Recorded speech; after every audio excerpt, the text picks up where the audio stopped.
Buyers are liars and sellers are storytellers. That is a quote directly from today's guest, Mr. William Tingle. Let's get into it. All right, so today's very special guest on the W2 Capitalist is Mr. William Tingle. William is the host of sub2deals.com and the Sub2 Deals Show podcast. And here's why I want to talk with him today. Is for almost 20 years, William has been investing in Sub2 Deals, something I want to get into, something I have no idea what it means, or I hear it tossed around all the time. But for 20 years, William's been doing this. He's done over 500 properties. And even though he retired in Belize in 2010, he still continues to buy 20 to 25 properties a year in this manner in select markets throughout the U.S. He has trained and coached countless students all over the country to become financially successful real estate investors. William, welcome to the show. Hey, before we dive into this, there's one thing I want to make sure you are aware of, and the way that you and I connected. Apparently, we were friends on Facebook, but I posted the question, "Hey, what was it? Who is your go-to resource for Sub2 deals?" Right? Instantly, your name come up, and then like 15 comments later, your name is still coming up as the one guy. And then this other guy's name started trickling in there, right? And I was like, so I reached out to both of you, right? He never responded. You not only responded to me, but more importantly, you responded to every person who commented and dropped your name saying, thank you, thank you, thank you. And I think that's what sets you apart with you and the other guy. And I'm not saying the other guy because I don't want to give him credit. I don't remember his name, and I don't want to take the time to go look up the post to do it, because you are the guy.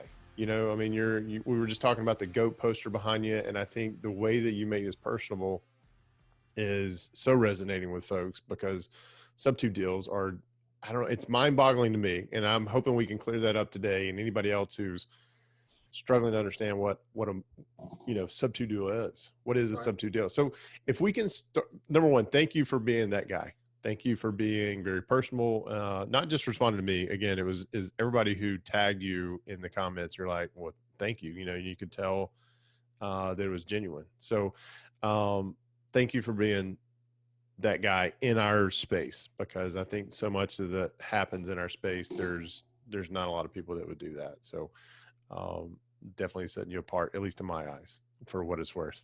But Thanks.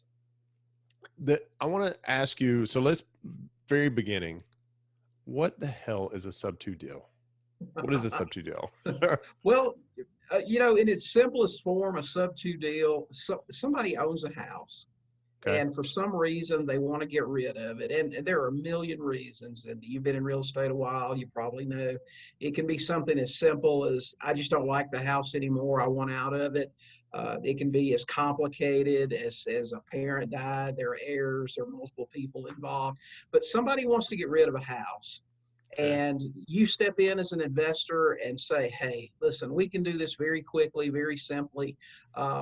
You deed me the house. I'll take over your payments. I'll make your payments every month until I can sell the house. Will that work?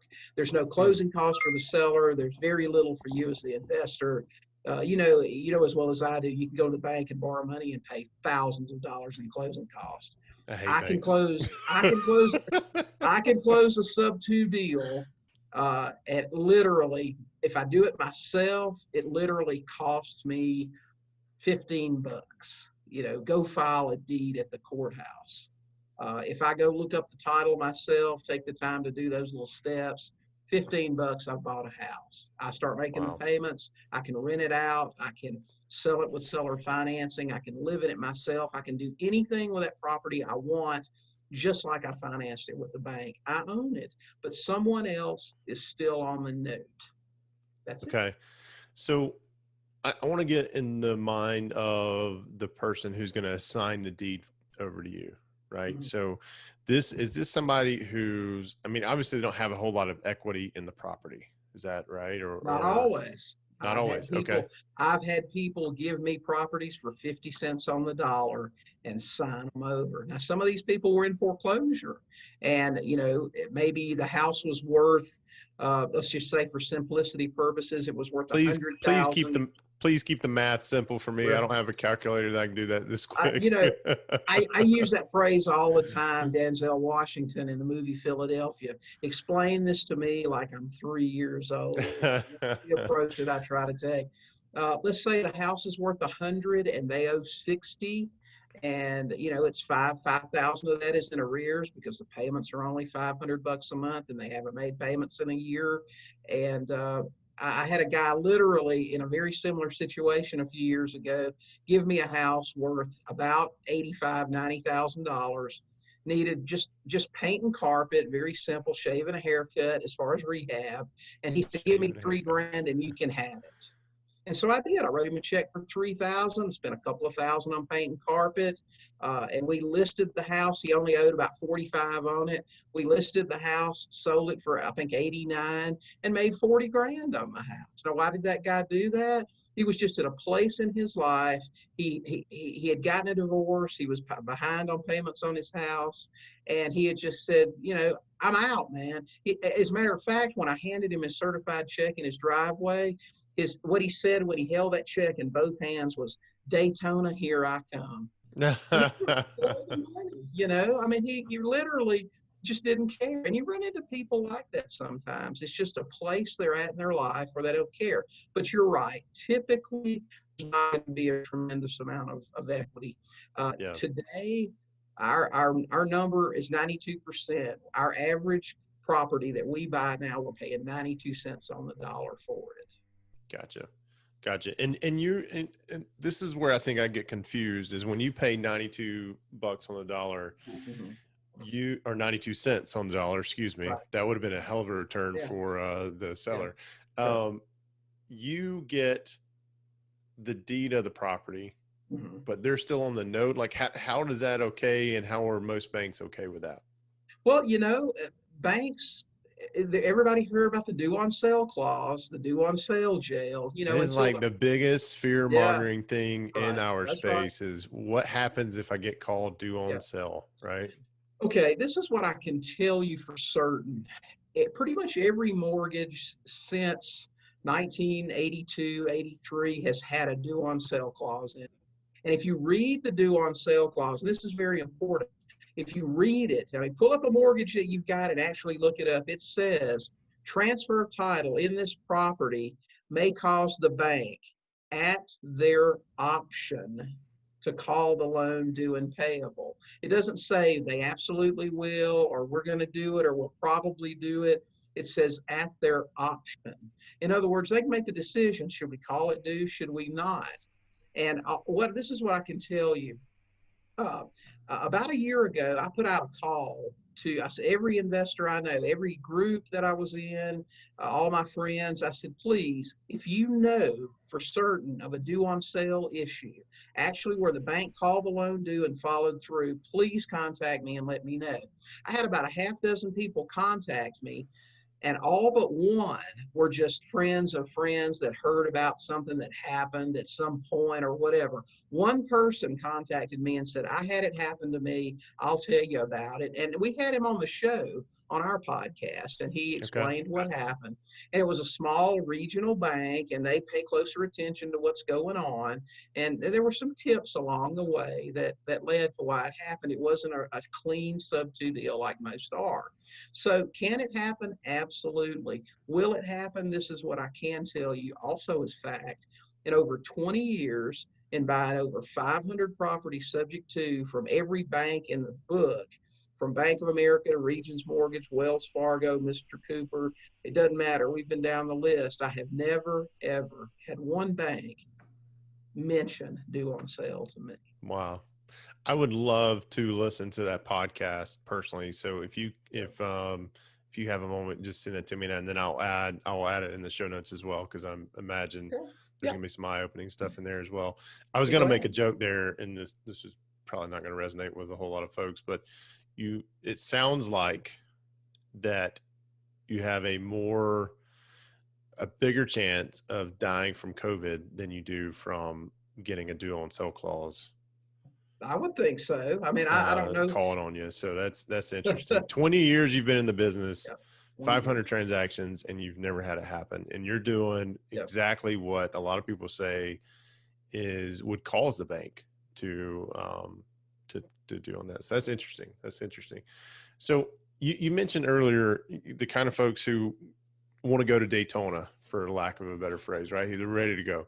Yeah. You mentioned that. What are some other reasons that people would be willing to sign over their property to you, and kind of what is the process? So I heard certified check in there a little bit.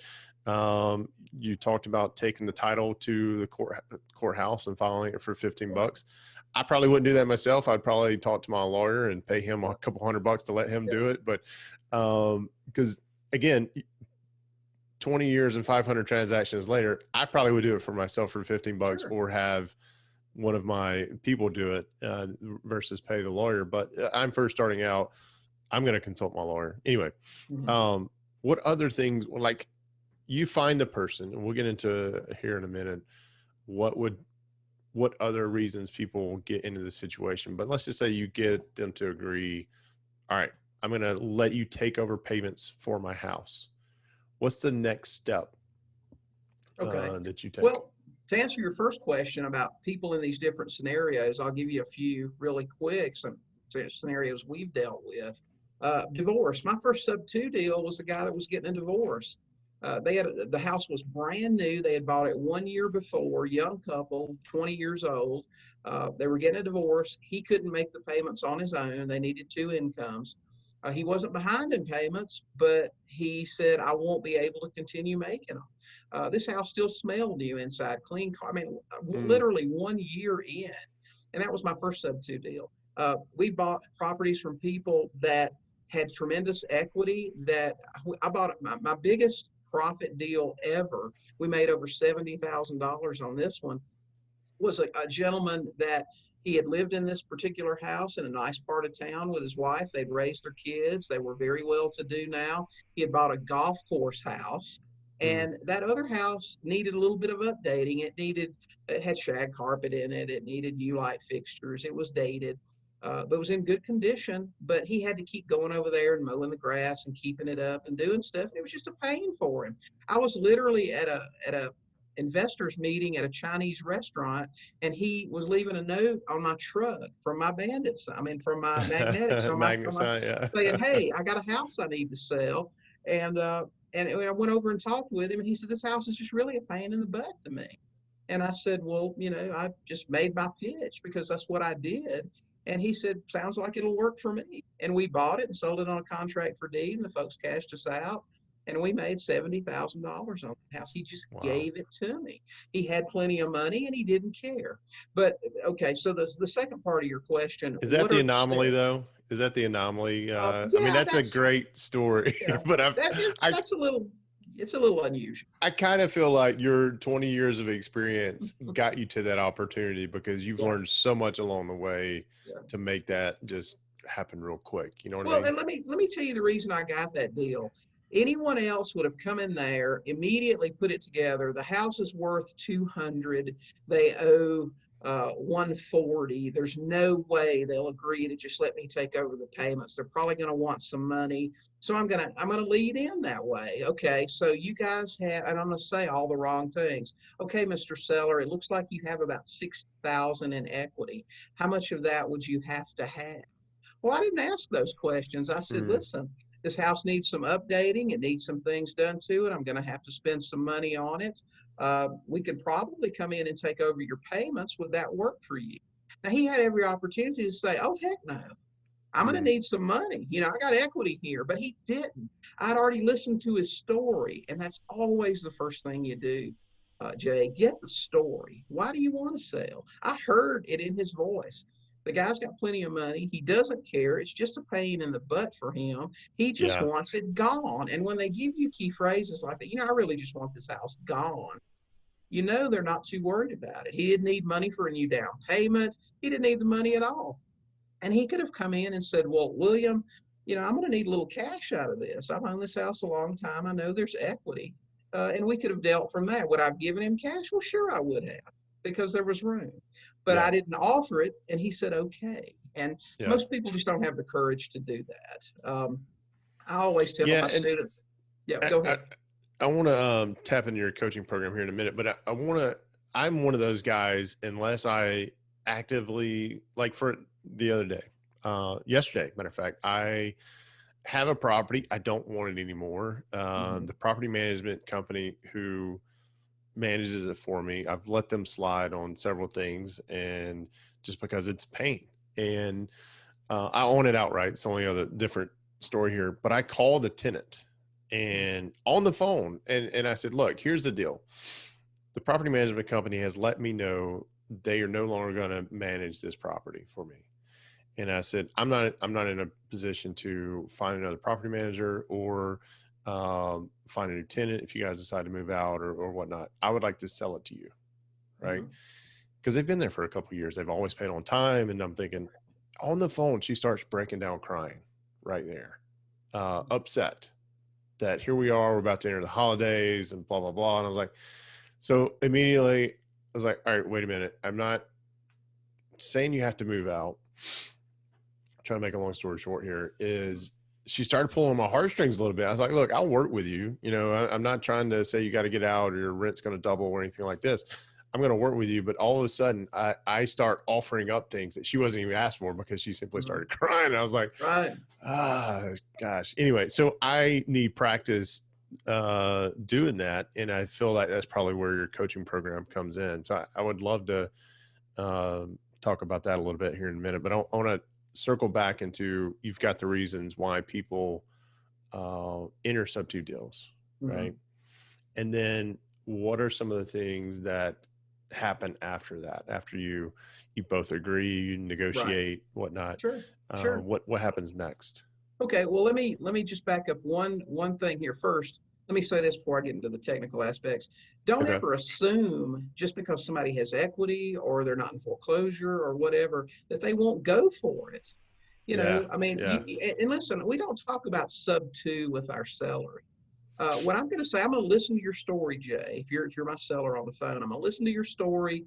I'm going to know how much your property's worth because I know areas or I've got PropStream pulled up or whatever it is. Right. I'm going to ask you the questions. Well, is there a mortgage on the property? You didn't know about what the balance is, how much the payments run, and that sort of stuff. And if I know it'll work, I'm just going to say something really simple. Well, listen, Jay, it sounds like you've got a nice place and we're very interested.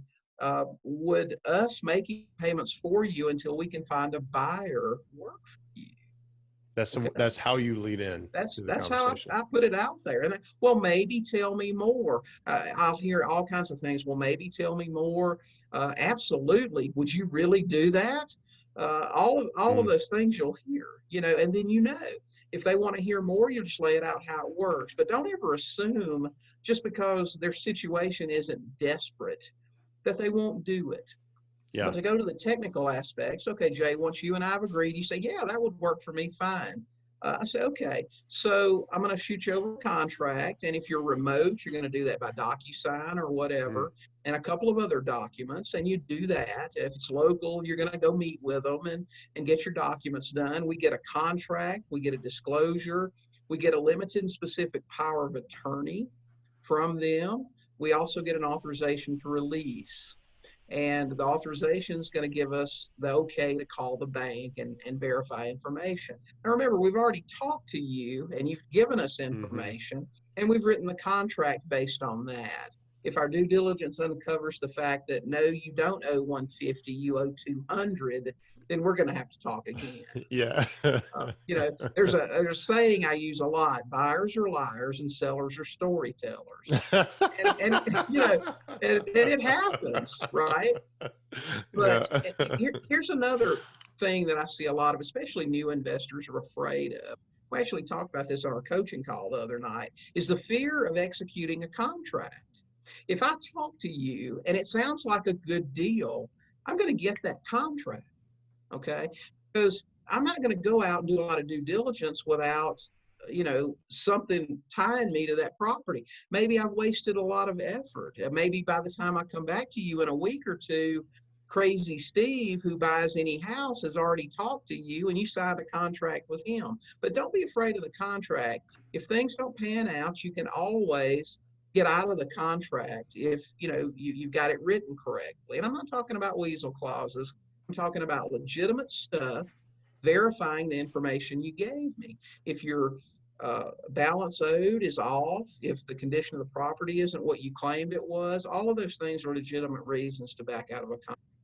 So we'll get our paperwork together. We'll get a title search done to verify title, which you do in any real estate transaction. I need to make sure you're the only owner and you're able to give me title and there are no junior liens you didn't tell me about or any title issues. And you can either learn to do that stuff yourself and go do it at the courthouse, or you can hire somebody to do it. It doesn't cost much for a title search. Yeah. We'll also verify information with the bank. What's the mortgage balance? What's the rate of the loan? What are the payments? Is there any forbearance? That's an important question today. Is the property in forbearance? Has it been in forbearance? Has there been a loan modification at any point? You need to know that stuff. You don't need those surprises later. But we'll get that information. Go ahead. Yeah. So you just call up the bank and ask them, hey, I need to know the mortgage details on this property here, or well, how does that work? It doesn't work that way exactly. Okay. We get the authorization to release information, and that is private information. So when you call the bank up, they're going to ask you to fax that over. They can verify that and it asks for the seller's name, their social security number, their date of birth, and the loan number. Now, the best way to do this and to really cut to the chase, and if you're sitting there in the house with the seller, it's super easy to do. You can do it even if you're remote, is get the seller to call the bank up while you're on the phone too. And the seller can tell the bank, hey, this is Jay. I own the property at 123 Oak Street. I'm sitting here with William. He's helping us with some financial matters. And we need some information on this mortgage. And they'll verify it right there with you listening. That's the easiest, fastest way to do it. Got it. Okay. They can also add you as an authorized person while they've got the rep on the phone. Then anytime in the future you need to call about something, you're there, so it's okay. Yeah. That's how we like to do it. So we get that done. If everything checks out, we check the condition of the property. Either if we're remote, we'll send somebody by to take some photos for us and look at some things. If we're local, we'll run by and take a look. If everything looks good, we coordinate a date. If the seller still lives in the house when they move out, if the house is already vacant, we set the closing immediately. And we can close any way you want to. You can do it yourself, print your documents if you've got the right ones for your state. You can send a mobile notary by with the documents to do it for you. Cost about $150. Or you can set a standard closing at a real estate office with a title company or an attorney, and it'll cost you a little bit more money. But whatever you're comfortable with. When you're getting started, I recommend an attorney. Okay. Yes. Because you don't know what you don't know. But when you've done a dozen of them, listen, my students do their own closings all the time. Nice. It's not that hard to do. It's really not about the money, Jay. It's about convenience. Yeah. Well, in the comfort too of knowing, the title search again, I would hire a professional to do it. I don't know how to do those. I've tried to do them in the past. Yeah. And that property that I mentioned just a moment ago, we've held it long enough that those title issues have now cleared off. But when I bought it without a title search, and I went to my attorney and I said, what have I got myself into? He goes, well, first of all, I'm going to hit you over the head with a hammer. So you'll remember next time before you buy a property, come to me and we'll do a title search for you. And I'm like, got it. So I am a huge fan of until you become an expert. And this is the only time this was a tax deed auction. And this is the only time I've ever done that. I feel like if I've done 10 or 15 of them, I would not have to go to my attorney. But first off, I'm going to him. I've learned my lesson the hard way there. You should. You really should. Yeah. And I got to tell you, the only reason I wanted to learn how was those last minute deals when people call you the night before the foreclosure auction and you can't get anybody to go take a look at title for you. Yeah. That's why I wanted to learn. And I actually, I got started in Georgia, and it's an attorney state, not a title state. We don't have title companies. And my attorney was an old guy. He'd been doing it for 100 years. and he did my first few. And I asked him, I said, Dwayne, I said, this next title we do together, can I come to the courthouse and just shadow you? And he said, absolutely. So I followed him, and he showed me step by step how to do Nice. everything. So on last minute stuff, I would just run to the courthouse and do it myself. And it's pretty easy. Very nice. Very nice. So, um, let's talk about your coaching program for a minute. And I hate it for these listeners because I am seriously interested in this. I hope they are too, but you know, it's one of those things where I feel like, matter of fact, I just did a Facebook Live talking about real estate investors need successful real estate investors need three people in their lives. They need a coach, they need a mentor, and they need at least two masterminds they need to be part of. And the coach is seasonal, right? You go through, just like if you played basketball or football, or whatever the sport was, there was a season that you played, there was a coach that coached you during that season. And, you know, if I'm getting serious about sub two deals, which hearing you talk about it and kind of following you since I asked the question like a month ago, I feel like I think there's going to be a buying season coming up. I think the forbearance question you posed earlier is really awesome, and something I definitely haven't thought of. But if I want to get serious about this, tell me about your coaching program and where I can find out more about it and all that good stuff. Because Yeah, I'm seriously, I'm going through a coaching program right now.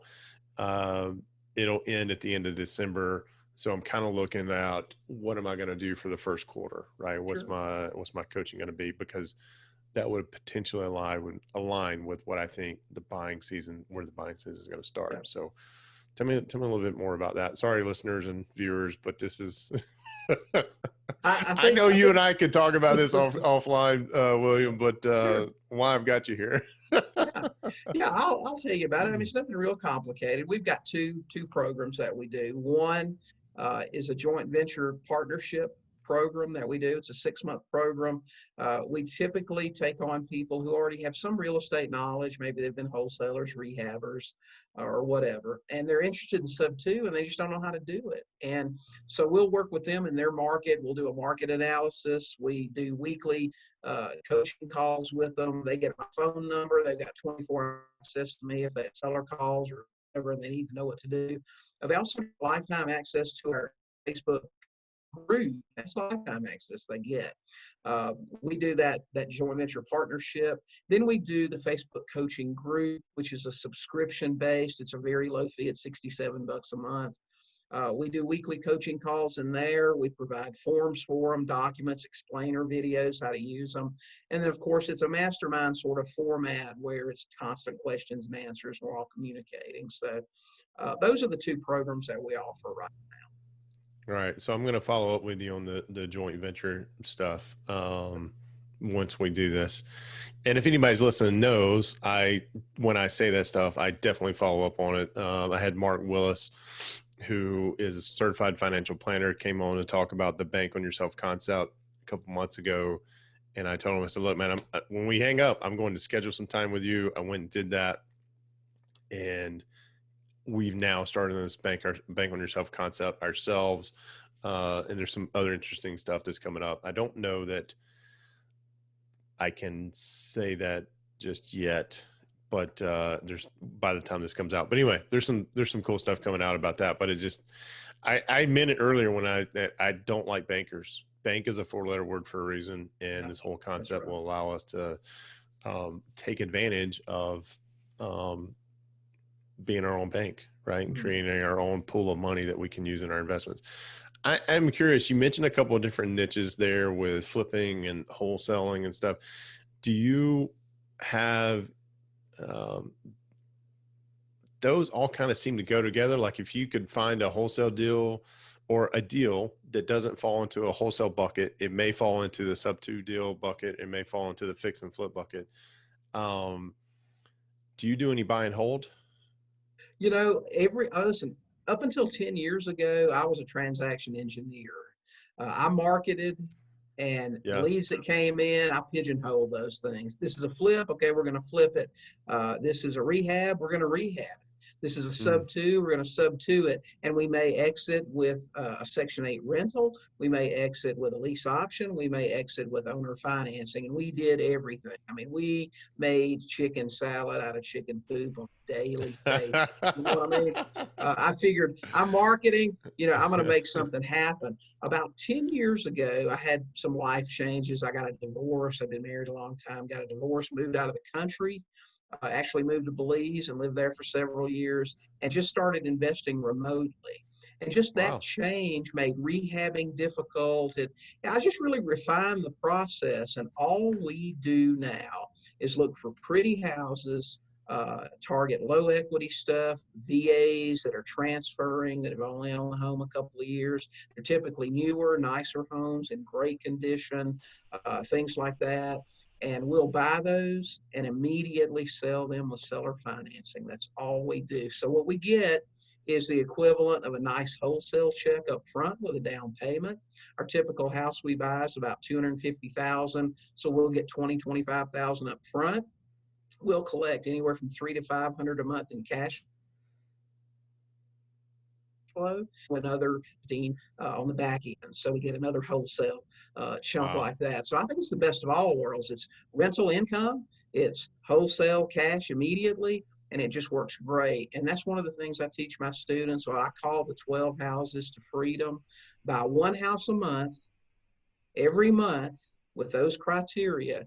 And by the end of the 36th month, you're making over $500,000 a year consistently. And all you got to do is buy one house a month, and anybody on the planet can buy one house a month. I'm excited about this. I hope you will have me in your coaching program, because I really there's some other things that I've been working on, and we'll get into that, but it gets into the seller financing stuff. Right. Maybe you and I can get into that offline. Sure. I don't know that I'm not full of secrets, but there are conversations I've had with folks that ask me to not talk about it on the air, but on the air. We're not on the air. We're not a radio station. Hey, I'm curious though, why Belize? What took you there? You know what? One of the things that my family and I, when I got into real estate after I'd been in it a couple of years and I quit my job and we were making, some good money. I'm not a big flashy. I need a jet. I need a Lambo and all that stuff. But I love to travel, and we traveled a bunch. We went on 100 different cruises. We traveled all over. I mean, I've been to all 50 states, United States, Canada, Mexico, every island in the Caribbean, been to Europe. I mean, we traveled a bunch. And we were looking for a place that was relatively close by. We all loved the beach. And Belize stood out because English is the first language. Their dollar, their monetary system is tied directly to the U.S., 2-to-1, 2 Belize dollars to 1 American dollar. They're super American friendly, where some places aren't. Like you go to France, man, they hate your gut in France. I mean, really, it's amazing. And they had a really cool expat program to bring people in from the U.S., where they would let you come into the country, have permanent residency, and bring all your stuff duty free. It was just really advantageous. And so I liked it. And I remembered that from when we had, we would travel, like when we went to Hawaii, we wouldn't go for a week. We'd stay for a couple of months. But we went to Belize and stayed for 6 weeks. We did stuff. We RV'd on the East Coast for 3 months, and we did things like that. So, and that's what selling with seller financing lets you do. It lets you create that cash flow. So, but that's why, and that's why I went there, and it was great. I loved it.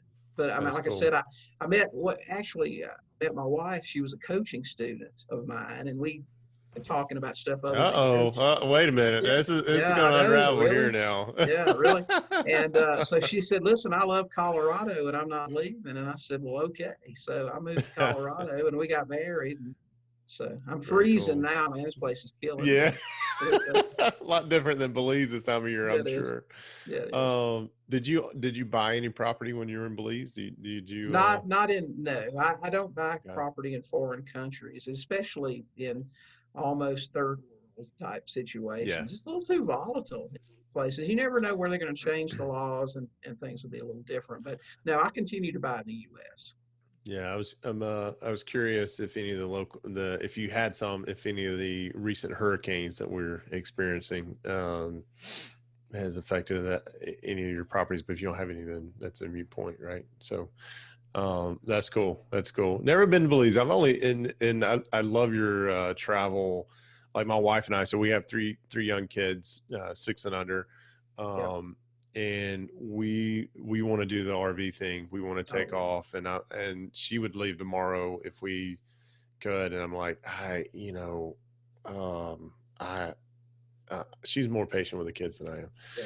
So we're this year we're doing a trial run of homeschooling, Oh, yeah. That's and great. then which a lot of people, you tell people that they kind of look at you funny. I don't know. I know. I don't know why. Well, I don't know. To each his own. But we've got a plan. 3 years, we're gonna do the RV thing, and I'm It's looking forward great. to It's excited to it's do that. great, Jay. You're gonna love it. Yeah, It's fantastic. I mean, you plan your trip, a couple of stops in advance. I mean, you got the big picture, but you plan it a couple of stops in advance. And if you go somewhere and you absolutely love it, just stay another month. You yeah, know? exactly. Yeah, it's So great. did you have a fifth wheel, or did you have like what I consider a band tour bus? Our first RV was a Class C. It was Okay. about 32 feet, I think. It was nice size. I mean, we had two boys. They were both teenagers. So that was our first one. Then we bought a Class A, and everybody said fifth wheels are so great. We bought a fifth wheel. I'm going to tell you, the Class C was great. The Class A was great. Don't do the fifth wheel. Okay. I didn't care for it. Yeah, and that's where I'm at on the whole thing, and then I'm like, well, I also don't want to tow any like vehicle behind me, so if we get to somewhere and we just happen to want to go, I don't know, explore, if we have a class, because I want a Class A, and Class A is the tour bus, right? It's the band tour Uh, bus. yeah, That's what I want. yeah. Now, we're probably going to get what the wife wants, but if we have a Class A, then getting up and just going to dinner at a restaurant, I don't know. I don't know how that. We got to put some more thought Well, into it, but listen, towing a car, towing isn't difficult. We had a Jeep, and they're great. You can take the okay. top down no matter where you're going. You want a Jeep Wrangler, and let me tell you this, and buy used because Oh the yeah. price, the difference is incredible. You can look for a deal. It's just like real estate. Our first RV that we bought was from a family. They had retired, bought an RV, going to travel. It was their lifelong dream. 1 month out on the road, her dad had a stroke. They had to come Mm, back and take care of him. They had to sell the RV. So we wow. bought an RV. We bought a Class C, a nice big Class C with 13,000 miles on it, Mm, probably a quarter of what a new one would have cost. And it was like, yeah. so Yeah. looking So for you the just got to look deal, for the man. deal. Yeah. Look for the deal. That's I right. got you. I got you. Um, I'm curious though. So we're getting into a little personal stuff here. You have a dog named Keso, Yes, right? that's right. Because I saw this video your wife posted. You were teaching Keso how to catch, and I believe her caption was, he's here ducking and he's hearing duck instead of fetch, I right? Because guess he was so. kind of looking Yeah, back. yeah. But I have to imagine if you have a dog named Queso that you enjoy Mexican food. Listen, my wife, Jody had the dog when I met her. It was her. Okay. Okay. Okay. And you're absolutely right. She will eat Mexican food 3 times a day, every day, forever. Yeah. I could hang out with her as long as she wanted to. Then I am the same way. Matter of Yeah. fact, there is a plate of nachos waiting on me after we get Yeah. done with this. There's a place here she loves called Jose Muldoon's. Okay. And when I came here, I never could remember the name, so I called it Jose Cuervo. And that's what we call it now. Yeah, let's go to Jose Cuervo. So yes, you're absolutely right. She That's loves funny. Mexican. And speaking of working like a dog, or being a dog, you said something earlier before we hit the record button about working like a dog before you got into sub two deals. So what's Yeah, your story there? I did some research on you, but I couldn't find out. I mean, you've been doing this for so long. yeah. At least I couldn't find it in my research efforts that there was anything you were associated with, except for being the sub two deal Uh, guy. So yeah, well, listen, when I was 18 years old, I was a welder. And okay. had a girlfriend. We never saw each other. I worked in the daytime. She worked at night. She was a waitress at Pizza Hut. And she said, "Hey, if you come work here, we'll see each other." So I got a job as a dishwasher in Pizza Hut. Yeah. And let me tell you, if you ever get sucked into the restaurant business, because about then it was like 1980 when the interest rates went to 21% and all the Yeah. construction stopped. And so, I got laid off at work. And so the Okay. part-time dishwashing job turned into a full-time restaurant job. If you ever get sucked into that, they never let you out. You know what I mean? And Yeah. so pretty soon you get to be in management, you're making decent money, but you work 60, 70 hours a week. And that's where I found myself in 1999. I'd been in the restaurant business for 20 years. I didn't have a college degree, but I was, making, 60, 70 grand a year. And when you got a family, you can't just switch to something else. Hmm. And I was so tired and frustrated one night at 2 o'clock in the morning, I'm watching a Carlton Sheets infomercial. And I just ordered the course. And I didn't know, back then the internet wasn't as prominent as it is now. So I wasn't surrounded by people saying that crap won't work. So I just did what he said and I started buying houses. It was amazing. But yeah, I worked in the restaurant industry for 20 years and I worked a ton of it. It's tough work. Anybody that's done it knows. I waited tables in college, and Mhm. after about 3 months in there, the management team started talking to me about becoming a manager, and I was like, I, I'm in my very early 20s, late teens, early 20s. I'm like, you guys are in your 40s and 50s, and you're here on your weekends, Yeah, and you're here when I'm here, and you're here when I show up, you're here when I leave, you're here on the weekends. I know y'all have families. No, I don't want that job. that's right. Yeah. So I agree with you. I agree with But you.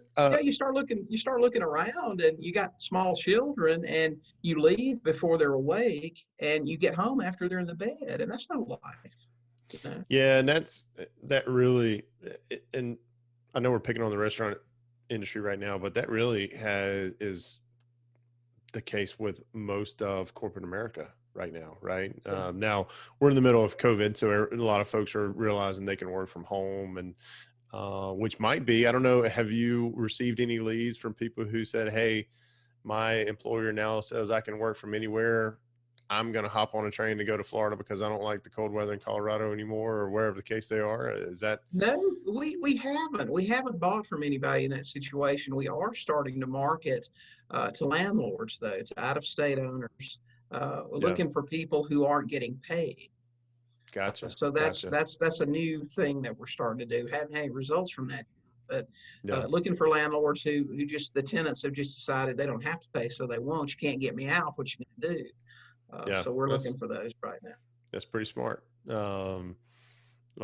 our mastermind call, we talk about that quite frequently. Um, Professional tenants are, well, they're professional tenants.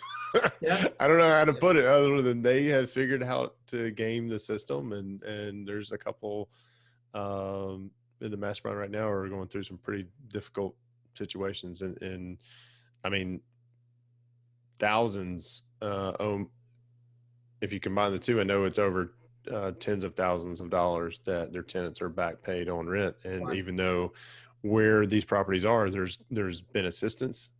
The tenant has not applied for the assistance, doesn't care for the assistance, and knows that because the moratorium that they don't have to do anything.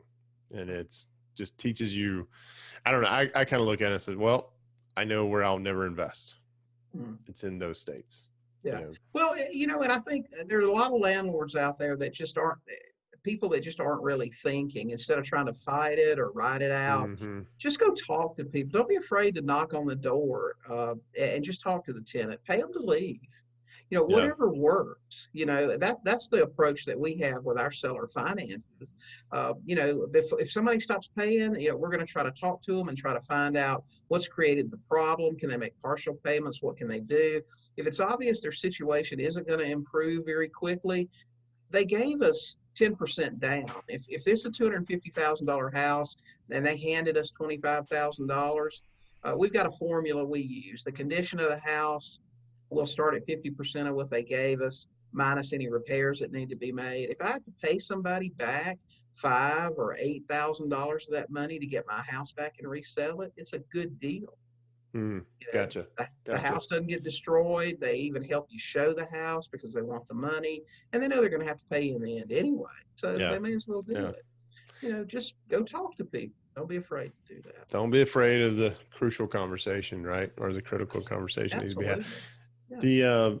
We keep talking, and I didn't frame this correctly when we started, just made me think of it. But when we're talking about sub-2 deals, are we talking about just single family residences, or, you talked about landlords? My mind immediately went to, small or commercial multifamily.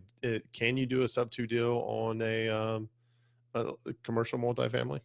Typically, you're looking at something 4-family or less that doesn't have a commercial mortgage on it. Commercial mortgages don't operate usually the same as a single family, fixed rate, 30 years, full payout. Commercials a lot of times have 5-year, 10-year balloons or different adjustable features. And those are, as long as you're aware of those and you factor that in, you can sub-2 anything. I've got students that have moved into sub-2 in cars. Automobiles, anything that's got a mortgage on it or a payment plan on it, you can take over in sub-2 existing financing.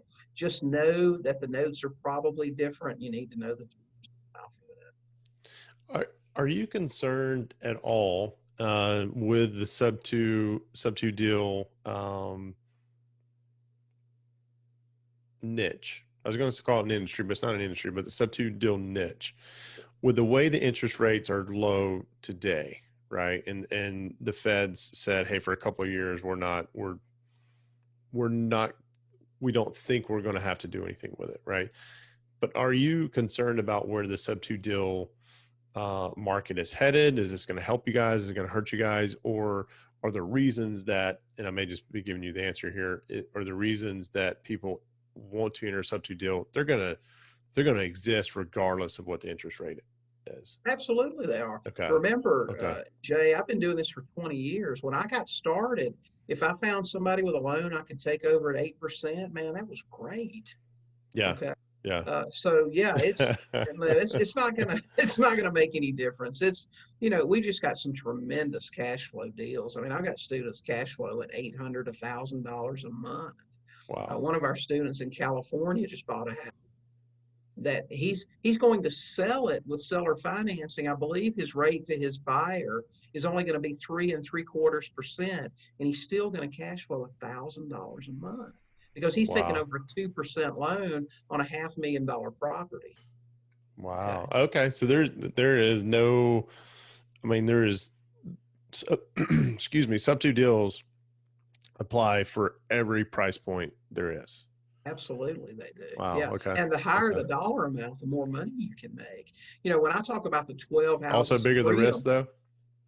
Well, the bigger the risk, it depends. It depends on, do you have a buyer's list, or do you have a bunch? In the California market where Casey's at, $500,000 home is pretty affordably priced. Gotcha. So and it's just as hot right now as it is anywhere else in the country. They're buying those houses as fast as they can out there. So he's looking for a $50,000 down payment. And as a matter of fact, he posted it in the forum the other day that he had just got this house ready to go and just listed it. And he had a buyer within 2 hours. Wow.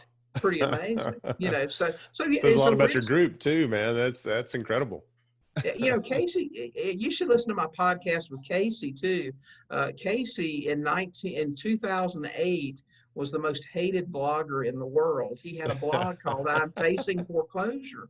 And it's, like I said, I don't want to take up a bunch of time, but it's a very interesting story. He had bought about 8 properties on what we used to call liar loans. You remember those? Where people would lie I don't about actually. They were stated income loans. You just told the bank, it's based on your credit score totally. You told the bank how much you made, and if you were making $20,000 a year, you could say, "Oh, I'll make $150,000 a year." They go, "Great, here's your mortgage." He bought 8 properties like that at the peak of the market. As soon as the market crashed, He lost almost all of them before closure, and he blogged about it. And people would come in there and just rail on him for being the problem. He was literally, I mean, he was in USA Today. He was on Robert Kiyosaki's show. He was on Susie Orman's show. He was called the most hated blogger in the world. And he and I stayed in touch because I reached out to him during that time to talk to him. And he did a podcast with me a few months ago, and he said it motivated, he hadn't bought a house since. It motivated him to go out and do something. He went out and bought this house. It's amazing. It's a great story. Casey's That's great. awesome. That was very cool. The most hated blogger. I don't know how I would feel. I wouldn't want that title, and I probably wouldn't stick around for a while if I did get it. But there is no bad press, right? I guarantee you, if you do a Google search for Casey, the most hated blogger in America, it'll pull him up. There he is. He's pretty well known. He's a young That's guy. awesome. This happened to him when he was like 25. Wow. So yeah, he's a great comeback story. One more question, then I got some random personal questions I want to ask you. On your website, you boast about 620 million in loans taken. Mm-hmm. What does that actually mean, right? That means that at the time when we redid our website, we went through and looked at all the loans we had taken over and totaled it all up and how much of other people's debt we had taken on and made payments on through the years. Wow. That's what that meant. All right. I mean, think about that for a minute, Jay. That's debt we never signed for, that other people signed over to. Yeah, it's a lot. I mean, if you're average, I'm not going to do that math right here on the air. But if your average house purchase price is somewhere around 200,000, that's a lot of properties. It is a lot of property. It's something that you could never, and that's really what brought me to Sub2 when I got started, was I wanted to create a certain amount of income to live a certain lifestyle. It wasn't super flashy, but if I wanted to travel, I wanted to be able to travel. If I wanted, my wife wanted a new minivan for the kids, I wanted to be able to get it for her. And I calculated how much money that was. And I said, the bank's never going to lend me this much money. I'm going to get to a certain point of 6 or 8 loans, and they're going to go, we got too much exposure with it. Yeah. But I can buy Sub2 all day long, obviously. So I'm signing up, man. we're gonna get it there here in a minute. How do I look at this? Become part of your joint venture group. That's very interesting to me. All right. I started doing this a couple of weeks ago. It adds a little different flavor to it. We're going to break it up a little bit. We're talking about Keso and earlier. Mm-hmm. I'm going to give you 3 random questions. Are you ready for this? I'm ready.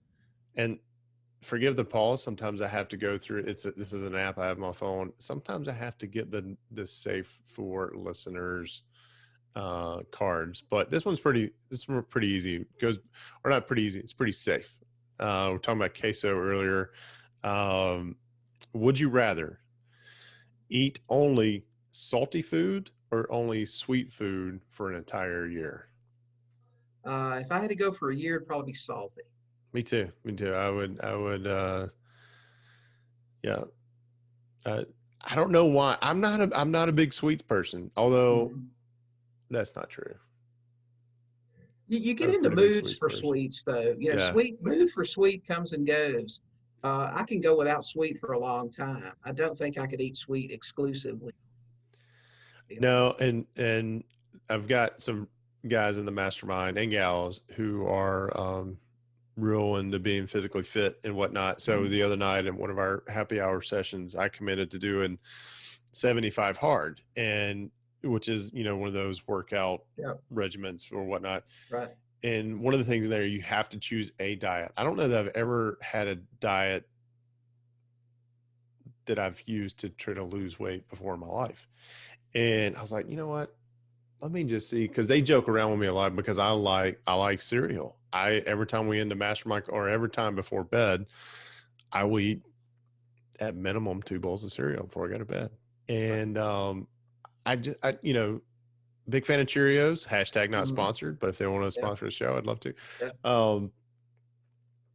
I looked it up, and there is a Cheerios diet.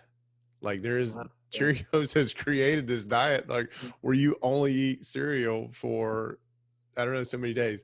But I could not eat that and that only for 75 days. There's Yeah, no, that'd be tough. yeah. What is the funniest joke that you know by heart? The funniest joke that I know by heart. Wow. Um, I don't know if it would be suitable for broadcast. I mean, it's pretty funny to me, but I Well, don't. if it's too bad, I'll take it out. But if you're okay with it being in, tell it. Oh gosh, I don't know. That makes me a little uncomfortable, Jay, to be honest with you. All right, you can tell me let's after we stop let's recording. skip that. Let's skip that one. All right, so this one goes along with traveling. You are a world traveler. I mean, the definition that you told me earlier.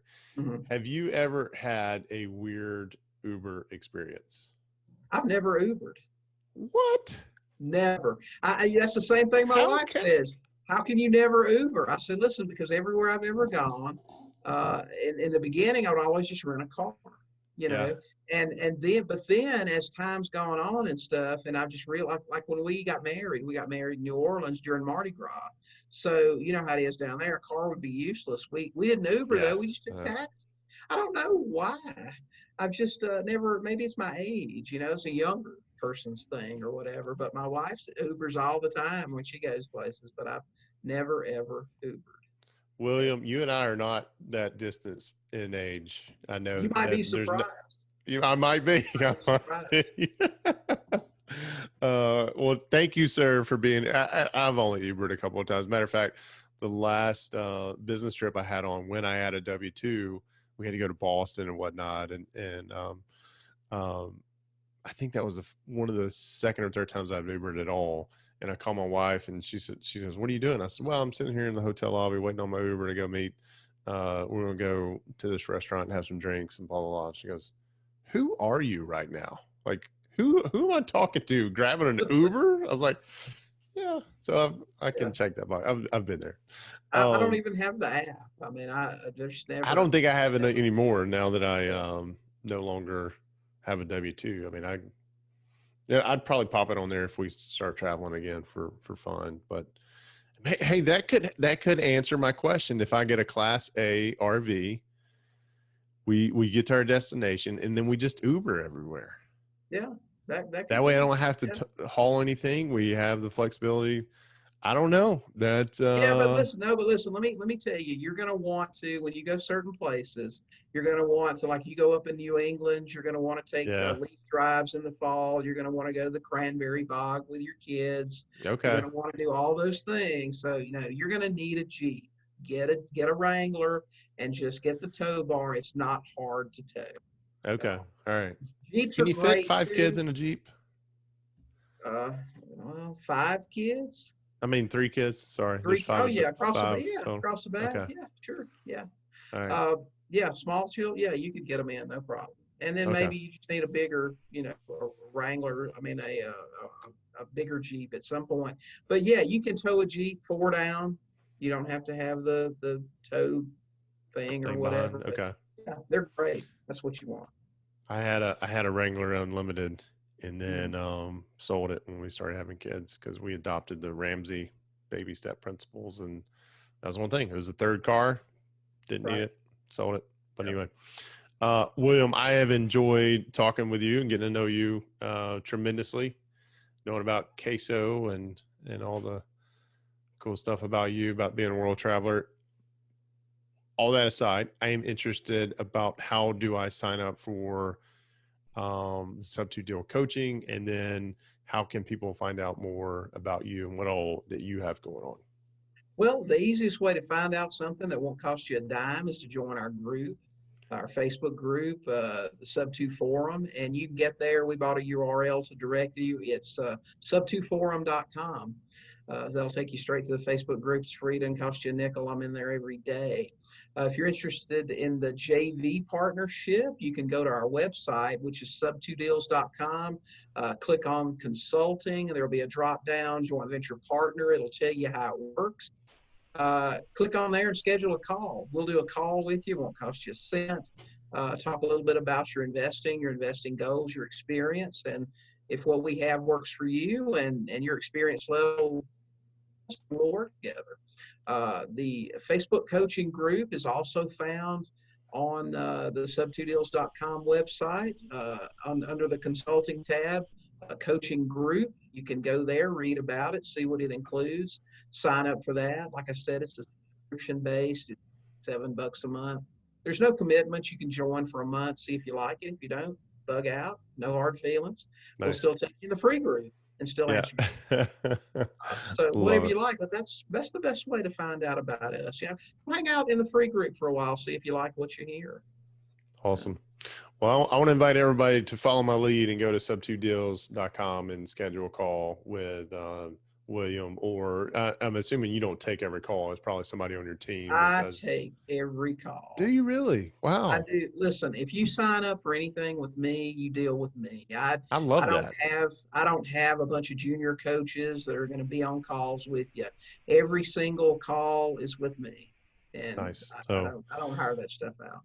That was a perfect way for us to circle back around to my very first comment about how you commented on every person who tagged you when I asked my question, hey, who's your Sub2 deal go-to resource? So that's incredibly awesome.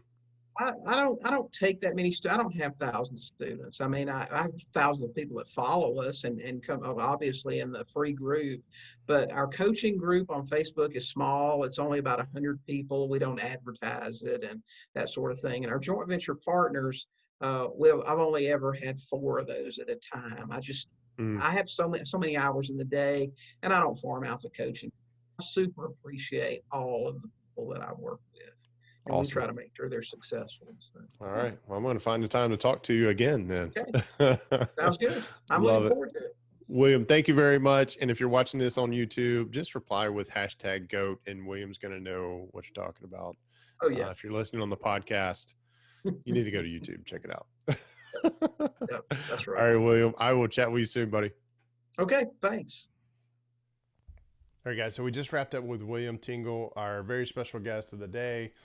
And he made me realize I need coaching in this. And I mean when I say when I want to schedule time with him, I've already done it. If you notice, I'm got a little bit different setup today than when we actually recorded the podcast. And that's because I made a mistake and didn't get his bio beforehand. And anyway, I'm doing this afterwards. Nonetheless, I've already scheduled my time. I have a new calendar hanging up right there on Tuesday, January 5th. I am engaging with William to find out what his coaching program is about. I want to invite you to do the same thing if this interests you at all. The other thing I want to invite you to do from here is go to our community, w2capitalist.com/community. You can find that there. It's a free community to dive into. There's over 7,000 people in that community who are ready and willing to help you take the next step in investing in your investing journey.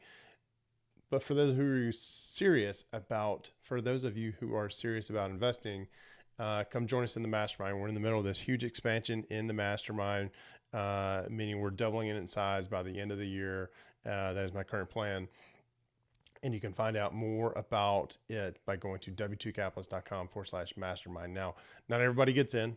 It is a paid mastermind. You're going to be expected to pay a monthly fee, and you have to take a quiz to get in. We want to know where you're at, where your mind's at, and what struggles you're having. So w2capitalist.com/mastermind.